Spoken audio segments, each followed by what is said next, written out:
Le Nissan Qashqai a été un tel succès pour la marque japonaise qu'il est souvent appelé dans l'industrie le Qashqai.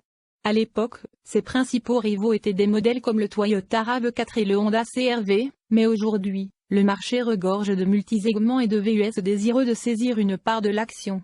Pour tenir les nouveaux venus à distance, Nissan a déplacé le nouveau Qashqai sur la plateforme CMF-C de l'alliance Renault-Nissan, ce qui signifie qu'il est plus grand et prêt pour l'électrification, mais nous y reviendrons plus tard.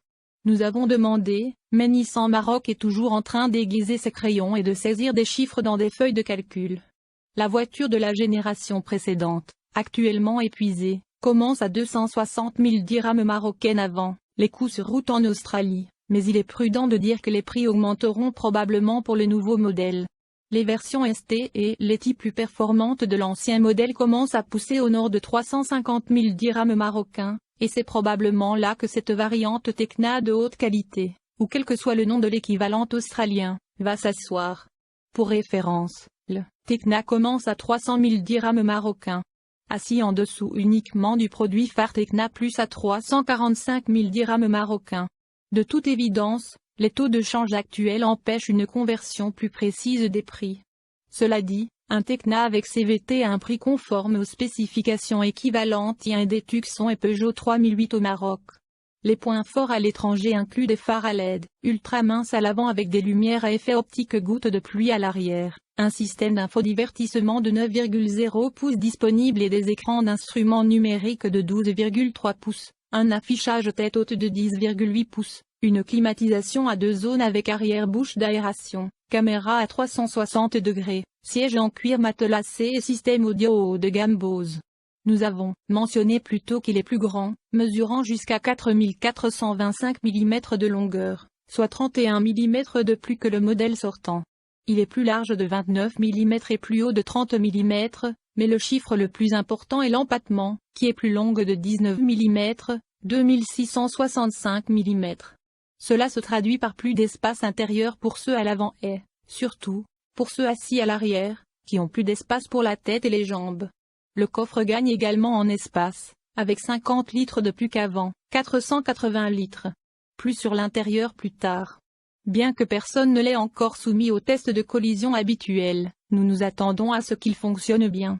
La génération sortante a une cote en CAAP 5 étoiles, et la nouvelle contient certaines fonctionnalités qui n'étaient pas disponibles auparavant.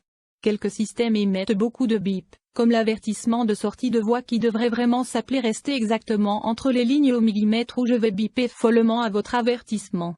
D'autres fonctionnalités plus utiles incluent l'alerte de collision avant, le freinage d'urgence autonome B, avec assistance aux piétons, aux cyclistes et aux intersections, l'alerte de trafic transversal arrière et l'alerte d'attention du conducteur.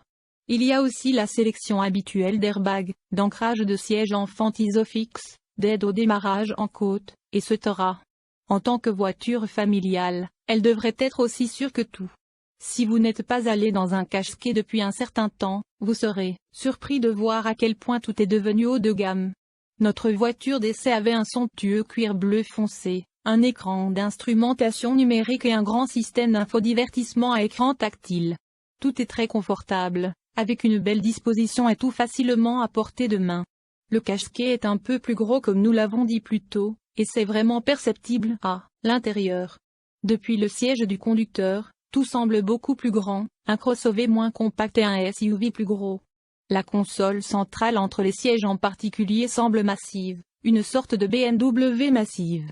Le modèle que nous avons conduit avait un chargeur sans fil utile pour votre téléphone, un frein de stationnement électronique, un sélecteur de mode de conduite, ainsi que 2 portes gobelets. Il y a un compartiment de rangement central en 2 parties, pratique pour mettre votre masque facial dans la partie supérieure, puis tout ce qui est plus grand dans la partie inférieure.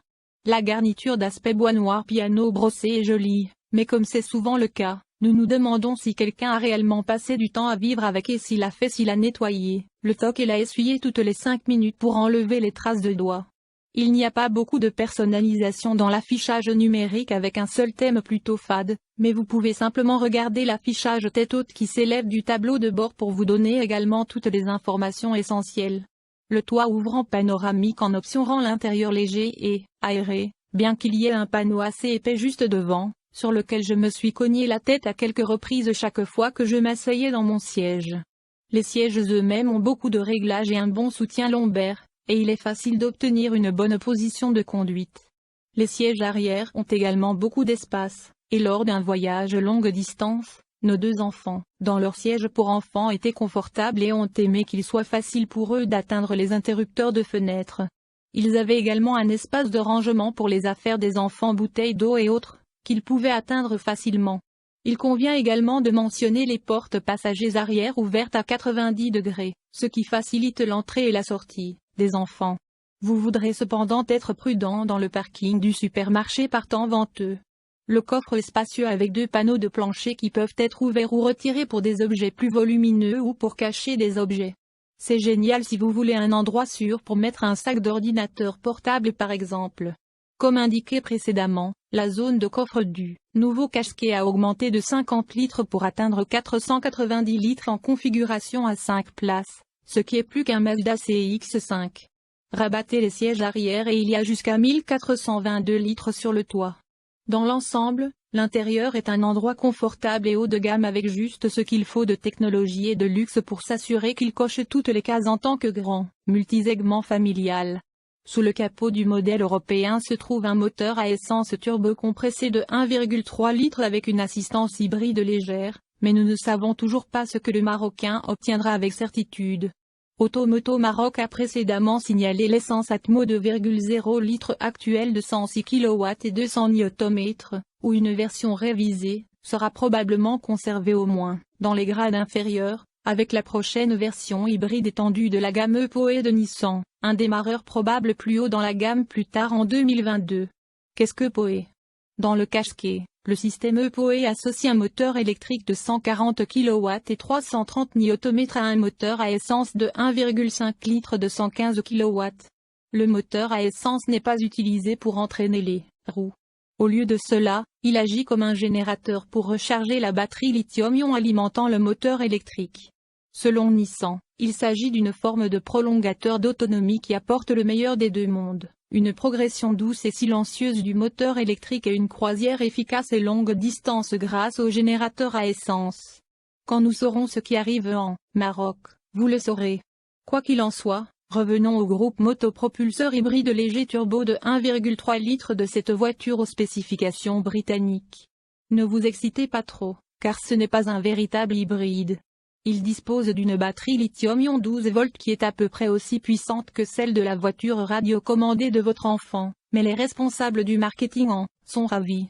Il ajoute une assistance au couple, ainsi que le fonctionnement du système d'arrêt/démarrage, et Nissan affirme qu'il réduit les émissions de CO2 d'environ 4 grammes au kilomètre.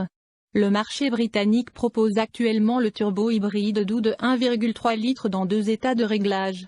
Moins 103 kW et 240 Nm et 116 kW et 270 Nm avec des transmissions manuelles à 6 vitesses et automatiques CVT disponibles selon la variante. La traction avant est de série, bien que la transmission intégrale soit en option plus haut dans la gamme. Le Nissan